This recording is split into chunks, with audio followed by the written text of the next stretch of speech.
Hello, and welcome to Making Sense of It. This program is for you.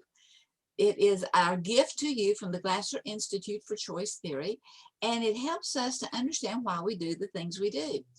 And each week we have a speaker from the Glasser Institute to present something that is life-changing and our today's speaker is Robert Martin, and he has been with us consistently once a month and will be for the rest of the year and maybe even into 22. And Robert has written a book on leading and connecting and growing, and for teachers and for everyone else, whether you're a teacher or not, whether you're a student or not, because he gives us a lot of good ideas that helps you to see what you are learning or what you can learn and maybe group it together so that it's easier to learn. And so Robert's topic for today is design lessons. Designing your lessons. What is it you want to learn and how do you design it? And going from the big content and getting the key ideas. So welcome to everyone that is here. Thank you for being here. And Robert, welcome. Thank you, and thanks for having me, Mona. And I'm going to share all the mistakes that I've made and make some suggestions as to how I learned to do something a little bit different. So we're going to go to share screen, and I'm going to go through some PowerPoints that I think will be fun. I think will be fun for you. And okay, there we are. All right, that was quick and easy. Way to go. Okay, and I'm going to have to, move things a little bit here. Yeah, okay. I'm getting into the, okay, so this is about how to design lessons to improve achievement, because that's the big thing, but also to meet the teacher's needs. I think one of the big things we like to talk about is needs, meeting the student needs, but we also need to meet student needs too. And I'm going to take this off and just present without the earphones. So this is from a book called Connect and Involve, How to Connect with Students and Involve Them in Learning. And we're going to go through this very quickly. So this is was a student of mine who became a teacher who said, and this is in the book, so I quote him, "When I'm not prepared, I dread going to work." And Barry has been a very successful school teacher, a librarian, then a school teacher again. And he is basically does science, which is always very challenging. And so this is my favorite quote from him. Also, I've got to share this. So when we started out, he was in one of my classes, and then later when we met up, and he said, "Oh, I just did not, I just blew off everything you said," and it was like, no. But then he is actually one of my models now, because he's doing all of these things. He's connecting with students and involving them, and actually helping them to help him plan, how should we do this? What are we going to do? How are we going to learn this to meet the standards? And he shares the standards with them that they're supposed to learn, and then they talk about what they're going to do. And he creates all of this involvement. So he's one of my heroes now from, but basically the things that I had said were things that he now puts into practice. So anyway, I love that quote. I love the raccoon too. I thought it was really funny. So I think the way I did it is the way a lot of teachers do it. You do one lesson at a time, you cover as much as you can, and at the end of the semester, try as you might, you just didn't finish it all, and it was just very frustrating. Plus, kind of going one lesson at a time always felt like, I'm not really quite in effective control here. So we're not trying to control the students, we're not trying to control us, but we're trying to be in control of what we're doing. So the problem is that when teachers see lesson plans as something to do for administrators, then it's very difficult for them to make it, or I should say for us to make it productive. So the solution is to see lesson plans as a chance to achieve effective control of your teaching, and to make lesson plans a set of cues and include only what's helpful. So when I say a set of cues, I mean a set of cues for me as I'm getting ready to teach. It's like, okay, I have this, I'm going to go through things, bump, bump, bump, bump, bump, bump. And so I'm going to be prepared, and I'm going to be in more control of what I'm doing, which gives me a chance to just be more relaxed and really pay attention to my students. Because just as like when we're speaking, is you want to really pay attention to what your audience is. Are they paying attention? Am I losing you? What's going on here?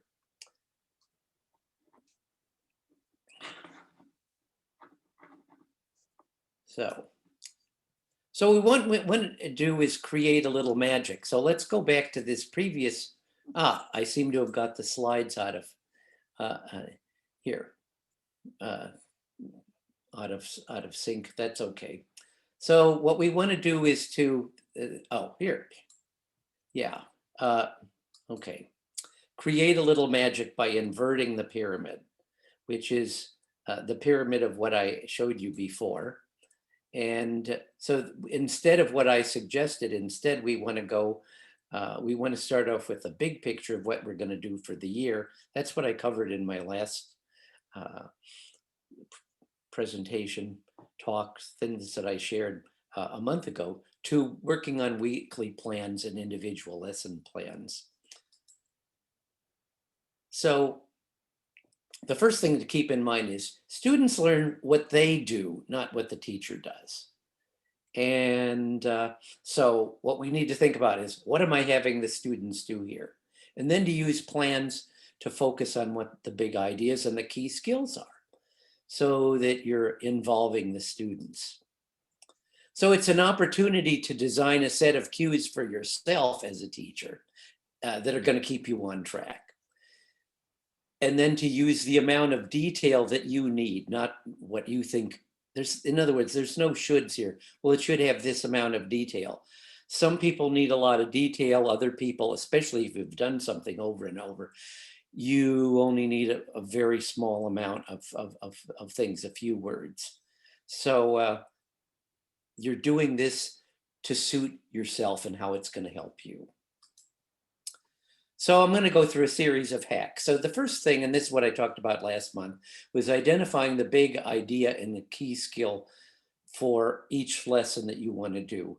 And if you've done this, all of the big ideas and all the key skills for the semester or for the years, and then you've kind of broken them down as to what I'm going to do first and what's going to happen each week, then you've already done this step. And that's kind of what's in the previous material for the previous chapter. So hack number 2 is use a template, but it has to be a template that really fits you. So you can modify an existing template, you can design your own template. There's no one right way to do this. So I'm going to show you a sample lesson. This is one that has all the things that I like to put in, and that is, okay, what's this a lesson plan for, namely the date there, and then what are the key skills, what's the product or performance that I want to see, and then the actual things that I'm going to fill out, and I'll go into that in a minute. So hack 3 is divide the activities into time blocks. How much time is there going to be for each activity?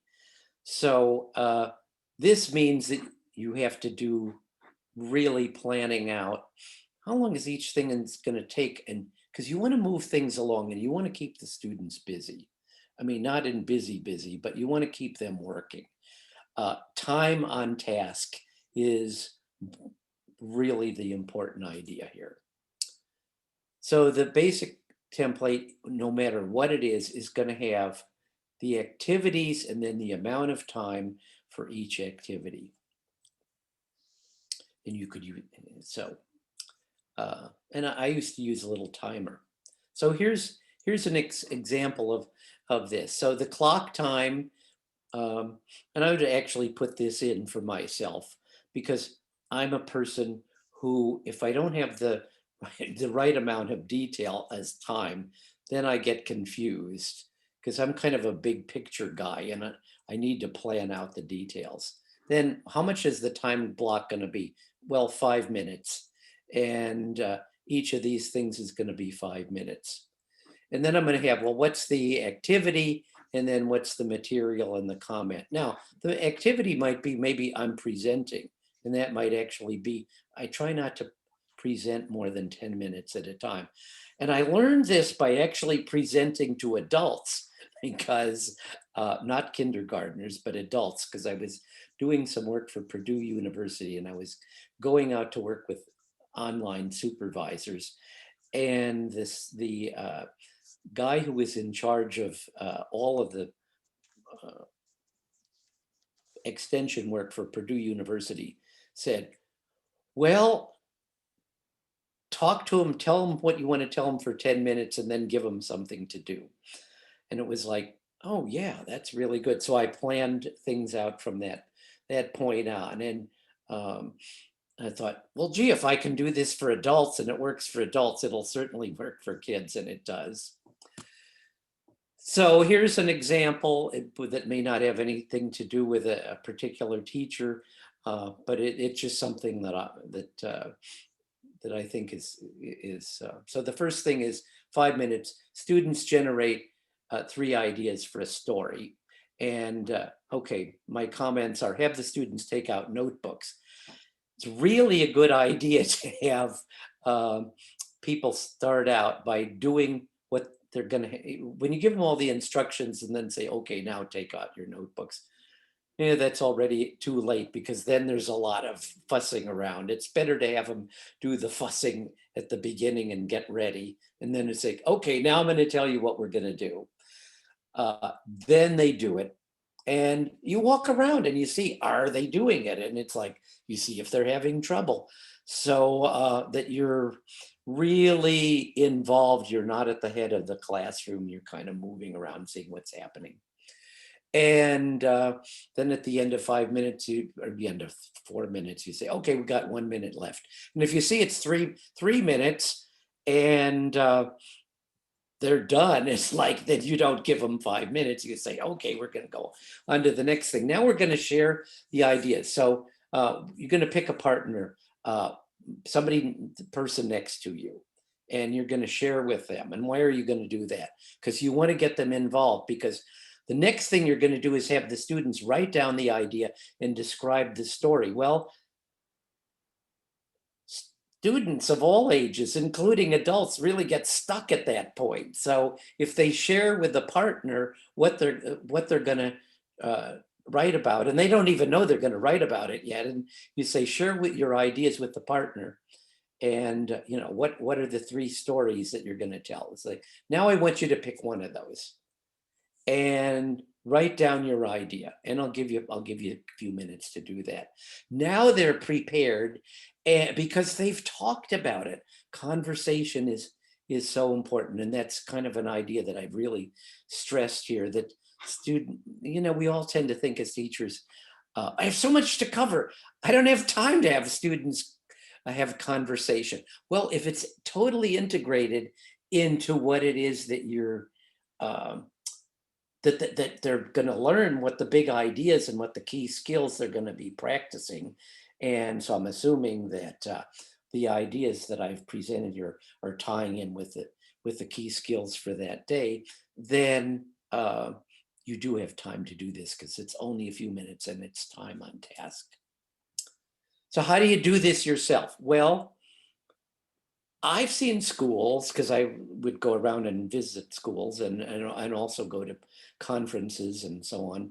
I particularly like the Glasser conferences because people would bring stuff to share, and also that I would go to a lot of science conferences for elementary and secondary teachers. Is they would bring these and they would show them. So you would get, I'd see lots of samples. I've seen schools where the school actually put together the schools would put this together, and my phone is going. Okay, I forgot to turn that off. So probably teachers in your school are doing this already, and maybe your school even has some of these things, or some people in your district will have this. Another thing is look on the internet. There are hundreds and thousands of these. You just type in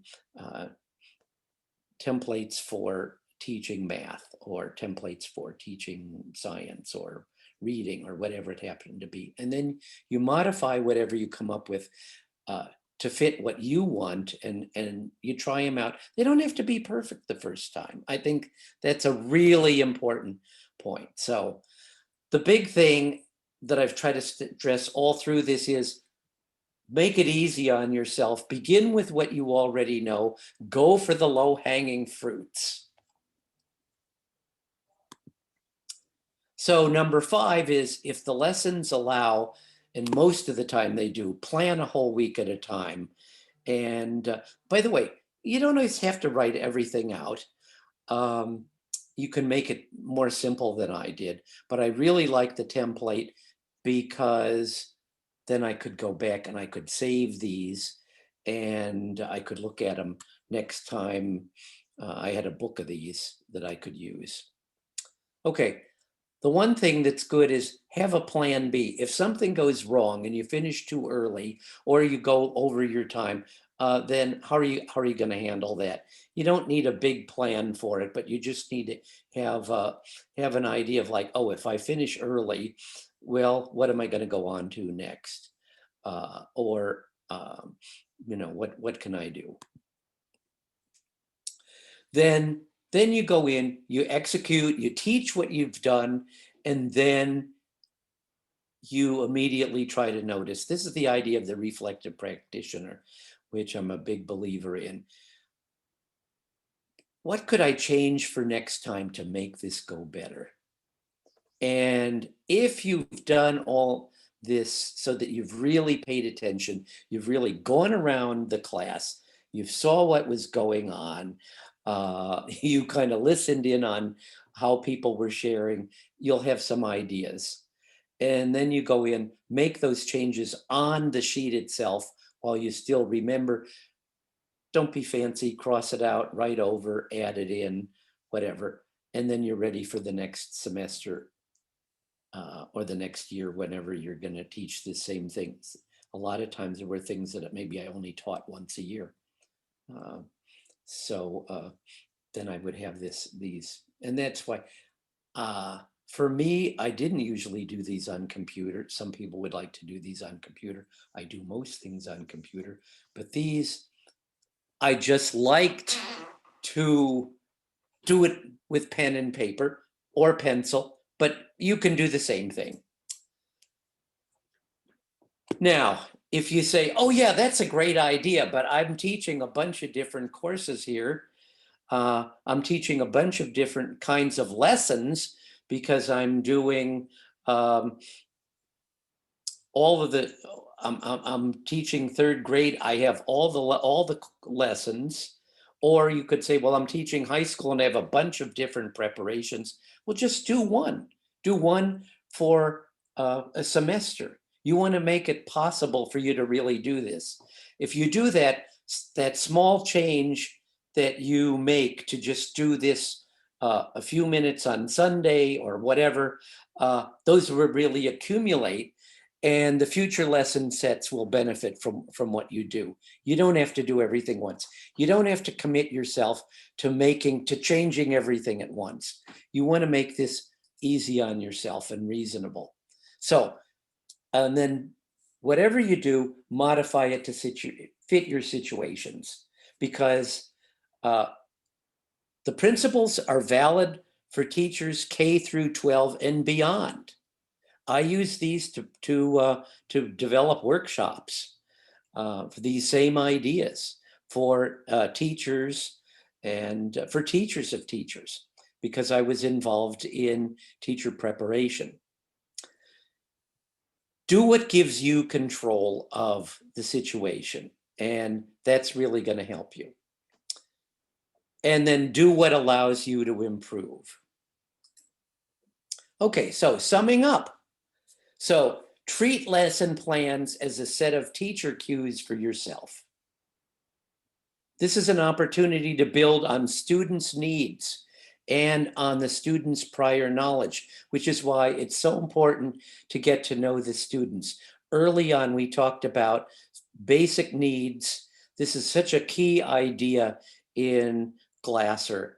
And this is something that he really practiced what he preached. And the teachers who come to the conferences really practice that at all. And they do it and do it and do it. And they learn how to do it through doing it. So, and then come up with a plan for involving students in effective practice. Because basically, again, it's what the teachers do, not it's what the students do, not what the teachers do. Okay, and then you want to go from surviving to thriving. Too many of us feel like we're just surviving until the end of the year.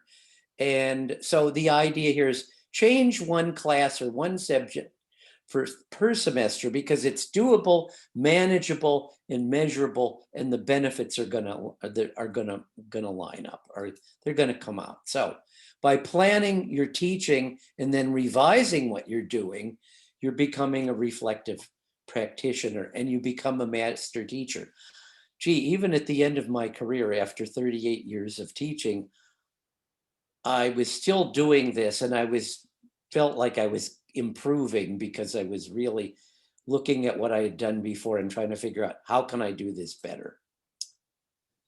So one small, easy step at a time. And then you don't get discouraged, you don't get blown away by the demands you're making on yourself. So all of this is from the Connect and Involve material. If you want a free copy of the preface in chapter 1 that basically says what all of these are, then just write me. And if you want a discount on the book, you can get that too. So anyway, this is the basic idea of this. So I'm open to questions, but especially I'd like to hear how people have implemented some of these ideas. Every teacher implements some of these ideas. The idea is to make it more systematic and find out what other people are doing. Well, Robert, I have a And couple of also I'm questions interested for you. in whether or not some of the folks who are tuned in today, maybe you think that applies to something in your own life that I haven't thought of, because I really haven't thought about how does this apply to life in general. I'd like to know. Robert, you started out by saying that the student learns what the student learns by what they do more than what the teacher does. Right. And That's so so you're true. always wanting to turn it over to them to give them the Well, opportunity to practice what you're that's right, but you're doing it. Teachers are afraid of doing that. But if you do it in a structured way, you're never turning over to them for more than the amount of time they can handle in a structured way. And we'll get into that in further on. That you have control because you're stepping them through. You're teaching them procedures, and they learn the procedures. And this is something that Glasser talks about in his book on team learning. And you don't have to do it in teams, but he has a wonderful book on team learning. And it basically goes, well, how do you do that? And it's basically you're providing a structure that they're fitting into that structure. So they're not wasting time. They're not getting out of control. You're maintaining effective control, but they're also having responsibility. You have to give them responsibility. And I think that's the one thing I really learned from Glasser is that when you create structure and then give others responsibility, and help them have that responsibility, they will meet that. But you have to give them the responsibility. Reality therapy, choice theory, it's all about helping others take responsibility. So whenever you ask the students to come up with 3 possible stories, are Right. they to do that individually or together? Well, you can try it either way. In my lesson plan there, they were doing it by themselves. Uh, but you could have them do, it's like whatever you want to do and see how it works. What I'm assuming is that if you're in this for the long term, either one will work, by the way, but you get to know what your preferences are. And particularly when you're turning things over to the students, you want to start easy and slow, uh, one small thing at a time. So I did this so that they're doing some things they're always doing some things individually, they're always doing something with a partner, and they're always doing something maybe with the whole class. Right, right. And I know one of the things, especially with my grandchildren, whenever they were trying to create something and, one would say, "Oh, I have a better idea." And so I began to tell them, "You have another idea." Because, sometimes that could, if I say I have a better idea than what you've had, it's like you're putting the other person down. And Oh, right. so the more ideas you give, then we can begin to look and see if they can all work together or what, so that you can, Absolutely, yeah. absolutely, yeah, and they can do both.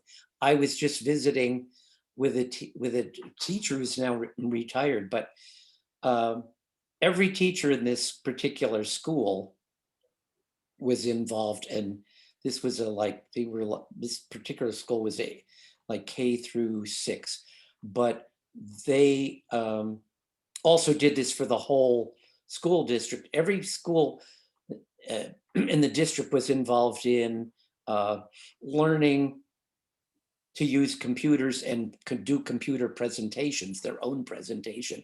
So I visited this school a number of times. So third graders were doing PowerPoint presentations, and they were doing it on their own, and they would consult with each other. I was watching this one kid and I said, "Oh, I don't know how to do that. How do you do that?" Because I was working on my own presentations and he showed me how to do this. So, um, it's just amazing because of the fact that the kids were doing this every year. By the time they reached third grade, and by the time they reached the middle of the year, there were things that they knew that they could share that the teacher didn't know because they had figured this out and they had learned how to do it. So um, it's just amazing what can happen. But it takes, Glasser said, and I think this is really true. It takes 10 years for a school to change their whole culture. And if you're doing this by yourself, you don't have to do everything the first semester or the first year. It's like uh, you get a start, and then little by little you grow with this. So they're like with this particular book, um, there are far more uh, ideas than you can use in 1 year. You just want to take a couple ideas at a time and work with those. You don't try to do everything at once. So what's your thinking behind "Don't Start Over"? Always use what you have. Always go for the low hanging fruit. Always go. Okay, now this is the thing about that teachers do, and that is whenever you do a workshop or a class, and I did a lot of that. And then I also worked with as a psychologist in schools with teachers and with kids and with parents, and I did some workshops and things of that sort. Uh, they Teachers always want to start with the hardest problem first. How do I fix? That's when, as a psychologist, when I was works with the kids, of course, they would only send me the absolute worst kids, and they were often really fun to work with because they were much easier to work with one on one than in the with the whole uh, in a class of 20 or 25 or sometimes even 30 in high school. Uh, but you want to start with what's easy. You start with the hardest kid and it's like, well, I tried this and it didn't work. It's like, yeah, but it might have worked on the other 24. So, and then as you build your skill, you might also figure out how to make it work with that number 25, but you might not. This is something Harry Wong says. It's like, well, if you come to the end of the year and you tried every day to get this kid going and involved and responsible, and it didn't quite happen. It's like, well, I did it. I worked on it every day, and it's like, who knows? I did my best. So, because that can happen.